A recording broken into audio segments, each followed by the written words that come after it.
ইমান কারে কয় তাও পরিষ্কারভাবে জানা নাই। আর আমরা যারা মোটামুটি কিছু জানি, আমাদেরও ইমান হেফাজত করার কোনো গরজ নাই। কিভাবে ইমান থাকে, কিভাবে ইমান নষ্ট হইয়া যায়, এইগুলির ব্যাপারে কোনো খবর সবর থাকে না। এই কারণে আমি মনে করি আমাদের সকলের প্রথমে জানা থাকা দরকার যে ইমান কোন জিনিসের নাম। তারপরে দ্বিতীয় পর্যায়ে আমাদের স্মরণ রাখা দরকার যে ইমান কিভাবে হেফাজত করা যায়।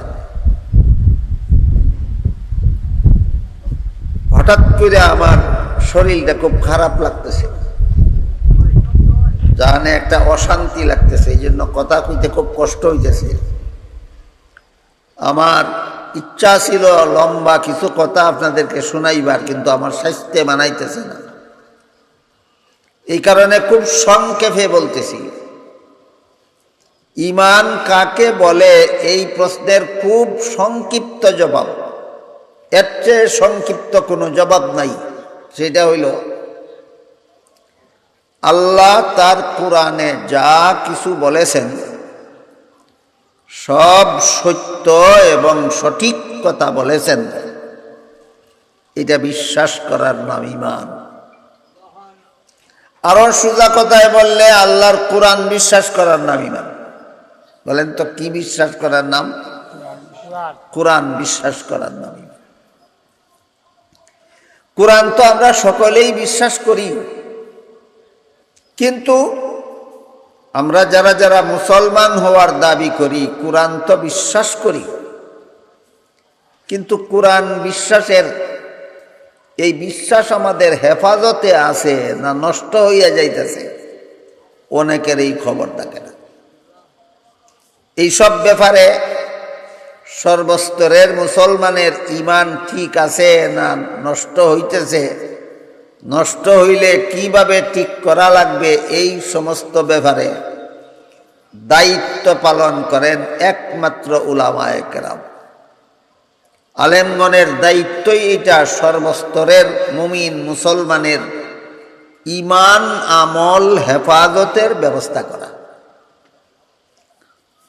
কাজেই আমাদের ঈমান হেফাজতের জিম্মাদারি তাদের, তারা আমাদেরকে সতর্ক করে দিবেন ঈমান কিভাবে হেফাজতে থাকে আর কিভাবে নষ্ট হইয়া যায়। কোরআনের কোনো কথা যদি কেউ অমান্য করে, অবিশ্বাস করে, তাহলে তার ঈমান থাকে না, সে বেঈমান কাফির হইয়া যায়। যেমন একটা সহজ উদাহরণ, কোরআনে আল্লাহ যত কথা বলেছেন এর মধ্যে এক কথা বলেছেন ওয়ালাকিন রাসূলুল্লাহি ওয়া খাতামান নাবিয়্যিন। মুহাম্মাদুর রাসূলুল্লাহ সাল্লাল্লাহু আলাইহি ওয়াসাল্লামকে আল্লাহ এখানে খাতামুন নাবিয়্যিন বলছেন, অর্থাৎ শেষ নবী। আল্লাহ কোরআনে আমাদের নবীকে শেষ নবী বলছেন। কেউ যদি আমাদের নবীকে শেষ নবী বিশ্বাস করে না, তাইলে সে কোরআন মানে না।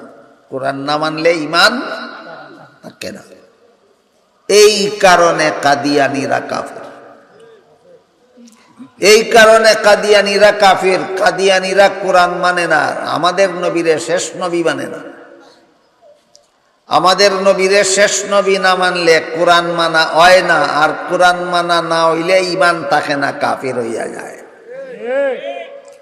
এখনো পর্যন্ত আমাদের সমাজের অনেক লোকে বুঝে না যে কাদিয়ানীরা তো কলেমা পড়ে, নমাজ পড়ে, রোজা রাখে, ওয়াজ করে, যাকাত দেয়, এরা কাফির হবে কেন? আপনারা বলেন তো, একটা মানুষে যদি মুখ দয়, হাত দয়, মাথা মশা করে, ফাউ দয়, এরপরে পেশাব করে দেয়, উযু তাকে নি।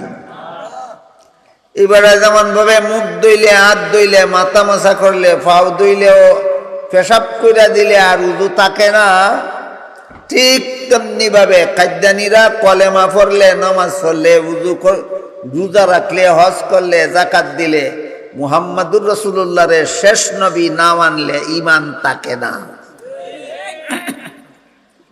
লবণ দেওয়ানি না চিনি দেওয়া কি আমার খুব অশান্তি করতেছে। যাও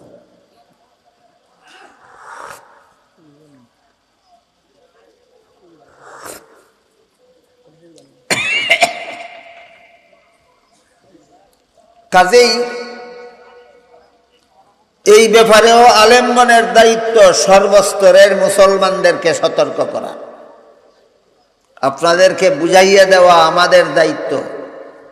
যেহেতু কোরআনের সব কথা বিশ্বাস করার নাম ঈমান, কোরআনের সব কথার এক কথা আমাদের নবী শেষ নবী, এইটাও বিশ্বাস করার নাম ঈমান।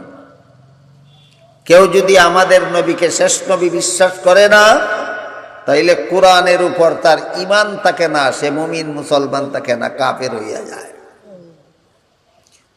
আর যে সমস্ত মুমিন মুসলমানেরা আমরা কোরআনের সব কথা সঠিক বলে বিশ্বাস করি,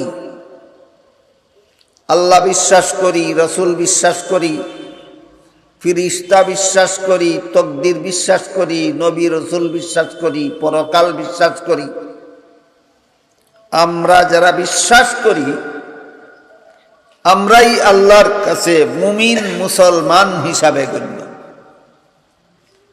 কোরআনের সমস্ত কথা যারা বিশ্বাস করে তারাই আল্লাহর কাছে কি গণ্য? মুমিন মুসলমান। এই সমস্ত মুমিন মুসলমানদের মধ্যে আবার আল্লাহ রসুল বলছেন ৭২ দল মুসলমান জাহান্নামে যাবে, একদল মুসলমান জান্নাতে যাবে। তাহলে কোরআন বিশ্বাস কইরা মুমিন মুসলমান হইল, জাহান্নামে যাবে কেন? তার কারণ হইল কোরআনের অনেক কথা এমন আছে যা সহি ব্যাখ্যা মতো বিশ্বাস করতে হয়। মন গড়া ব্যাখ্যা মতো বিশ্বাস করলে ঈমান থাকে কিন্তু নির্বেজাল থাকে না, ঈমানে বেজাল ঢুকে যায়। কোরআনের সব কথা সহি ব্যাখ্যা মতো বিশ্বাস করলে হয় ঈমান নির্বেজাল। আর কোরআনের কোনো কথারে মন গড়া ব্যাখ্যা মতে বিশ্বাস করলে ঈমান হয় বেজাল।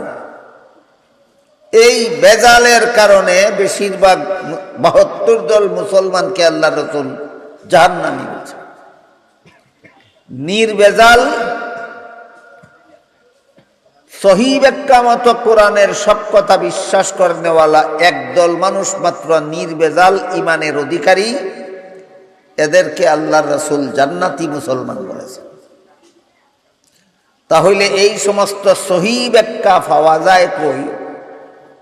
হাদিস শরীফে আল্লাহর রাসূল চিহ্নিত করে দিয়েছেন এই সমস্ত সহি ব্যাখ্যা পাওয়া যায় দুই ঠিকানায়, নবীর সুন্নতে আর সাহাবায়ে কেরামের জমাতে। কোরআনের সব কথার সহি ব্যাখ্যা কত ঠিকানায় পাওয়া যায়? দুই ঠিকানায়, নবীর সুন্নতে আর সাহাবায়ে কেরামের জমাতে। এই দুই ব্যাখ্যা যারা মানে এদের নাম ওই আহলে সুন্নাত ওয়াল জামাত। এতটুকু কথাও যারা জানে না, এরাও যদি দাবি করে আমরা আহলে সুন্নাত ওয়াল জামাত, তোমরা কি তার লাগে আহলে সুন্নাত ওয়াল জামাত? আহলে সুন্নাত ওয়াল জামাতের অর্থই হইল আমি এই সমস্ত কথার সহি ব্যাখ্যার বেলায় নবীর সুন্নতের অনুসারী, সাহাবায়ে কেরামের জমাতের অনুসারী। নবীর সুন্নতের অনুসারী হইলে আহলে সুন্নত হয়, সাহাবায়ে কেরামের জমাতের অনুসারী হইলে ওয়াল জমাত হয়।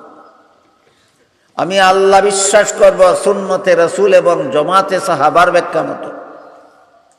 আমি ফিরিস্তা বিশ্বাস করব সুন্নতে রাসূল এবং জমাতে সাহাবার ব্যাখ্যা মতো।